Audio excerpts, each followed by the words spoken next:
Hi சொன்னாங்களே, எப்படி இருக்கீங்க? So department of homeland security நாளைக்கு, அதாவது ஆகஸ்ட் 25, 2026 ஃபெடரல் ரெஜிஸ்டரில் ஒரு புது ப்ரப்போசலை கொண்டு வர போகிறாங்க. அந்த ப்ரப்போசல் பிரகாரம் இதுக்கப்புறம் நியூ H1B கேப் சப்ஜெக்ட் அப்ளிகன்ஸ்க்கு எல்லாமே எக்ஸ்ட்ராவாக ஒரு $103,000 ஃபீஸ் கட்டணும் அப்படிங்கிற மாதிரி கொண்டு வர போகிறாங்க.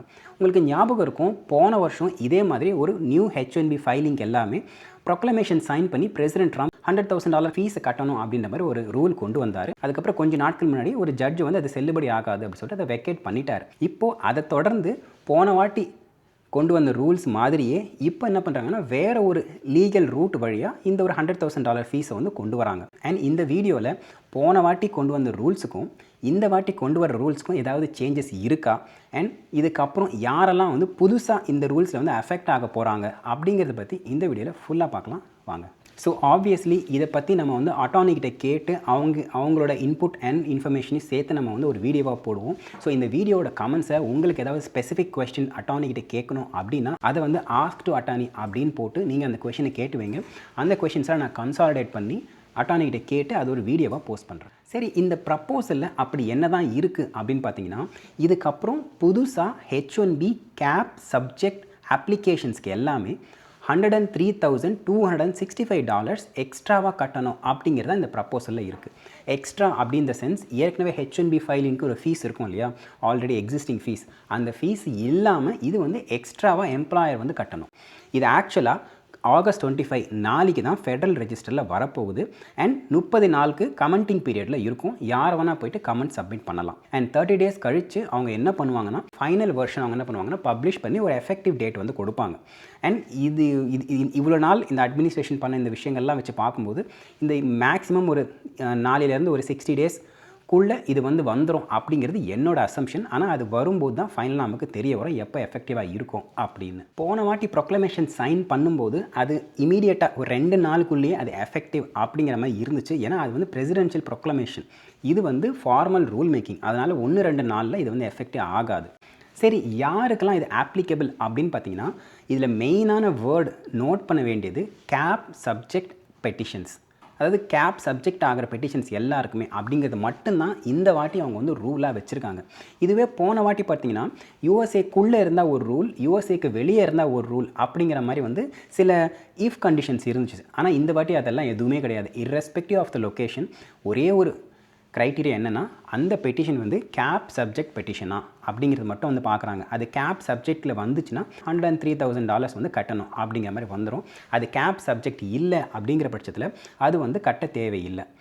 ஸோ அது பிரகாரம் H1B எக்ஸ்டென்ஷன்ஸ், அதுக்கப்புறம் அமெண்ட்மெண்ட், அதுக்கப்புறம் எம்ப்ளாயர் ட்ரான்ஸ்ஃபர் பண்ணுறாங்க. ஒரு எம்ப்ளாயர் ஏக்கிட்டேருந்து எம்ப்ளாயர் பி வந்து H1B பெட்டிஷன் ட்ரான்ஸ்ஃபர் பண்ணுறாங்க. இது எதுக்குமே வந்து இந்த ஃபீஸ் வந்து ஆப்ளிகபிள் ஆகாது, இர்ரெஸ்பெக்டிவ் ஆஃப் த ஜியாகிரஃபி. அதே மாதிரி இந்த வாட்டி கேப் சப்ஜெக்ட் பெட்டிஷனுக்கு மட்டும்தான் அப்படிங்கிறதுனால யூனிவர்சிட்டிஸ், ஹாஸ்பிட்டல்ஸ் இவங்க வந்து ஒரு H1B பெட்டிஷன் அவங்க வந்து அப்ளை பண்ணுறாங்கன்னு வச்சுக்கோங்க, அவங்க யாருமே இந்த $103,000 ஃபீஸை வந்து கட்டணும்னு அவசியம் இல்லை. ஆனால் இதுவே நீங்கள் போன வாட்டி பார்த்தீங்கன்னா யூனிவர்சிட்டிஸாக இருக்கட்டும் இல்லை ஹாஸ்பிட்டல்ஸாக இருக்கட்டும், அவங்க யூஎஸ்க்கு வெளியிலேருந்து ஒருத்தங்களுக்கு H1B ப்ராசஸ் பண்ணுறாங்க அப்படின்னும் போது அவங்களும் வந்து கட்டணும் அப்படிங்கிற மாதிரி தான் அப்போ வந்து ரூல் இருந்துச்சு.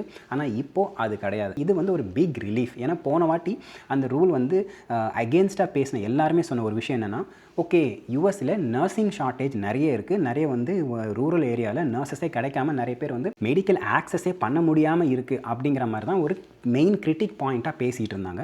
ஆனால் இந்த ரூலில் பார்த்திங்கன்னா அது எல்லாமே எலிமினேட் பண்ணிட்டாங்க. ஸோ யூனிவர்சிட்டிஸ், ஹாஸ்பிட்டல்ஸ் எல்லாமே இவங்க வந்து இதில் எக்ஸம்ப்ட்.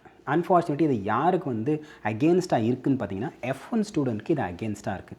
ஏன்னா F1லேருந்து H1 மாறும்போது அது வந்து ஆக்சுவலாக கேப் சப்ஜெக்ட் பெட்டிஷனாக வரும். ஃபஸ்ட்டு வாட்டி வந்து F1லேருந்து H1க்கு மாறும்போது அது வந்து கேப் சப்ஜெக்ட் பெட்டிஷனாக வரும். அந்த மாதிரி கேப் சப்ஜெக்ட் பெட்டிஷனாக வர்றதுனால எம்ப்ளாயர் வந்து அவங்கள எம்ப்ளாய் பண்ணும்போது அவங்க யூஎஸ் கவர்மெண்ட்டுக்கு $103,000 ஃபீஸ் வந்து கட்டுற மாதிரி வரும். போன வாட்டி பார்த்தீங்கன்னா F1 ஸ்டூடெண்ட்ஸ் யூஎஸ்ஏக்குள்ளே இருந்து F1லேருந்து H1 சேஞ்ச் ஆஃப் ஸ்டேட்டஸ் போகும்போது அவங்களுக்கு இந்த $100,000 வந்து ஆப்ளிகபிள் இல்லை அப்படின்ற மாதிரி ஒரு ரிலீஃப் இருந்துச்சு. ஆனால் இந்த வாட்டி அந்த ரிலீஃப் அவங்களுக்கு இல்லை. இப்போ F1 ஸ்டூடெண்ட் என்ன பண்ண போகிறாங்க அப்படின்னு ஒரு பெரிய கேள்விக்குறியாக இருக்குது. இதுக்கப்புறம் தான் வர போகிறாங்கன்னா அவங்க வந்து அட்லீஸ்ட் இதை பார்த்துட்டு ஓகே ஃபைன் அப்படின்னு சொல்லிட்டு அவங்க டிசிஷனை கொஞ்சம் வந்து சேஞ்ச் பண்ணிக்கலாம். ஆனால் இப்போது இந்த வருஷம் தான் ஃபஸ்ட்டு ஆரம்பிச்சிருக்காங்க, ஒருத்தங்க படிச்சுட்டு இருக்காங்க அப்படின்னும் போது தான் அவங்களுக்கு தான் வந்து ஒரு பெரிய பாதிப்பாக இருக்க போகுது. இதில் இன்னொரு கேட்டகரி யார் அஃபெக்ட் ஆவாங்கன்னு பார்த்தீங்கன்னா, இங்கே இருக்கிற ஏஜிங் அவுட் கிட்ஸ் வந்து அஃபெக்ட் ஆவாங்க.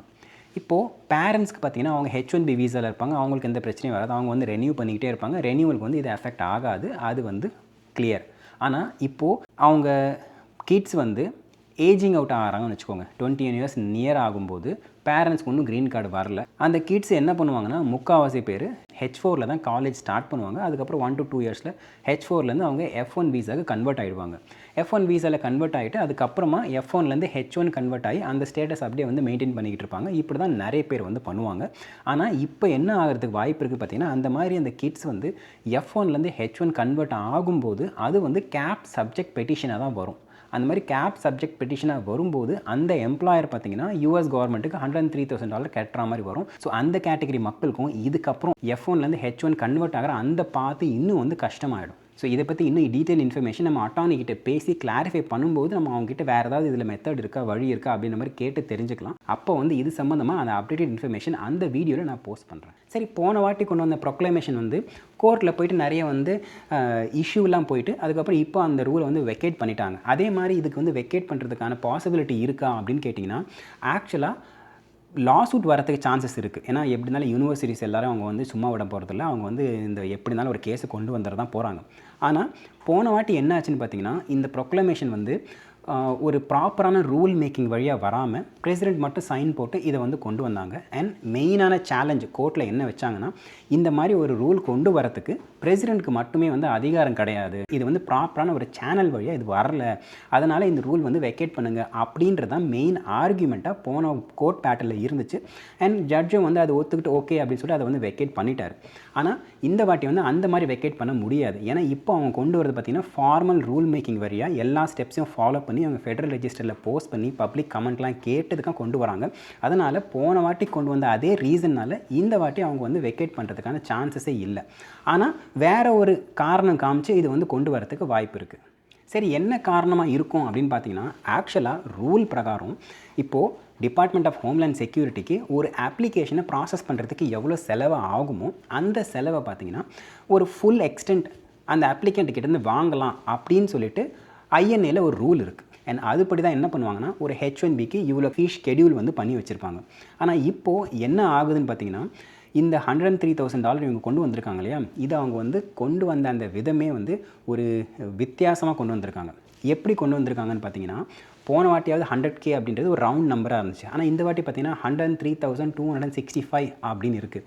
இதுக்கு காரணம் என்னென்னு பார்த்தீங்கன்னா, போன வருஷம் அந்த டிபார்ட்மெண்ட் ஆஃப் ஹோம்லேண்ட் செக்யூரிட்டியோட என்டையர் பட்ஜெட் செலவு பார்த்தா $8.5 பில்லியன் அண்ட் ஒரு சில நம்பர் இருக்குது. இவங்க என்ன பண்ணுறாங்கன்னா, இந்த $8.5 பில்லியன் அதுக்கப்புறம் டிவைடட் பை 85,000. அந்த 85,000 என்னன்னு பார்த்தீங்கன்னா, இந்த 65,000 H1B நார்மல் பெட்டிஷனும் 20,000 அட்வான்ஸ் மாஸ்டர் டிகிரிக்கு இருக்கு இல்லையா, இது ரெண்டுமே சேர்த்து 85,000 H1B பெட்டிஷன்ஸ் வந்து ஒவ்வொரு வருஷமும் அலோகேட் பண்ணுறோம். ஸோ 8 பில்லியன் டிவைடட் பை 85,000 அப்படின்னு போட்டால் அது 103,265 பாயிண்ட் சம்திங் அப்படின்ற மாதிரி ஒரு டெசிமலில் வருது. அது வந்து ரவுண்டஸ்ட் நம்பர், அதாவது நியரஸ்ட் $5 அவங்க வந்து ரவுண்டு பண்ணி அதை குத்து மதிப்பாக $103,265 அவங்க வந்து ஃபிக்ஸ் பண்ணியிருக்காங்க. இப்படி தான் அந்த நம்பர் அவங்க வந்து கொண்டு வந்திருக்காங்க. ஸோ ஆர்கியூமெண்ட் என்னவாக இருக்கும், கோர்ட்டில் போயிட்டு ஒரு ஆர்கியூமெண்ட் என்னவாக இருக்குன்னா, எங்களுக்கு புரியுது, அதாவது டிபார்ட்மெண்ட் ஆஃப் ஹோம்லேண்ட் செக்யூரிட்டி ஒரு பெட்டிஷன் அவங்க வந்து ப்ராசஸ் பண்ணுறதுக்கு அவங்களுக்கு எவ்வளோ செலவாகுதோ அதை வந்து ஃபீஸாக அவங்க நிர்ணயிக்கலாம் அப்படிங்கிற ரூல் எங்களுக்கு புரியுது. ஆனால் நீங்கள் வந்து இப்போ $103,000 கொண்டு வரீங்க அப்படின்னும் போது டிபார்ட்மெண்ட் ஆஃப் ஹோம்லேண்ட் செக்யூரிட்டியில் H1B மட்டும் கிடையாது, அதில் ஐஸ் இருக்குது, அதில் CBP இருக்குது, அதில் வந்து நிறைய அதர் இமிக்ரேஷன் கோர்ட்ஸ் இருக்குது. இவங்க எல்லா செலவுமே $8 பில்லியன் அடங்கும். அப்படி இருக்கும்போது அந்த எல்லா செலவுமே H1B அப்ளிகன்ஸ் மட்டும்தான் எடுத்துக்கணும் அப்படிங்கிறது எந்த விதத்தில் நியாயம் அப்படிங்கிற மாதிரியான ஆர்கியூமெண்ட் தான் கோர்ட்டில் வந்து ஃபஸ்ட் ஆர்கியூமெண்ட்டாக வரும். ஸோ அவ்வளோதாங்க, இந்த ரூலை பற்றி நீங்கள் என்ன நினைக்கிறீங்க அப்படின்னு சொல்லிட்டு உங்களோட தாட்ஸை கமெண்ட் செக்ஷன் சொல்லுங்கள், தெரிஞ்சுக்கலாம். இந்த மாதிரி அமெரிக்கா பற்றின A to Z இன்ஃபர்மேஷன் தெரிஞ்சுக்கிறதுக்கு நம்ம சேனலை சப்ஸ்கிரைப் பண்ணி வச்சுக்கோங்க. ஸோ இந்த வீடியோ உங்களுக்கு யூஸ்ஃபுல்லாக இருந்துச்சுன்னா லைக் அண்ட் ஷேர் பண்ணுங்கள். இதே மாதிரி இன்னொரு வீடியோ உங்களுக்கு சந்திக்கிறேன். அது வரைக்கும் தேங்க்யூ, டாடா, take care, bye bye and சொந்தம் தொடர சப்ஸ்கிரைப்.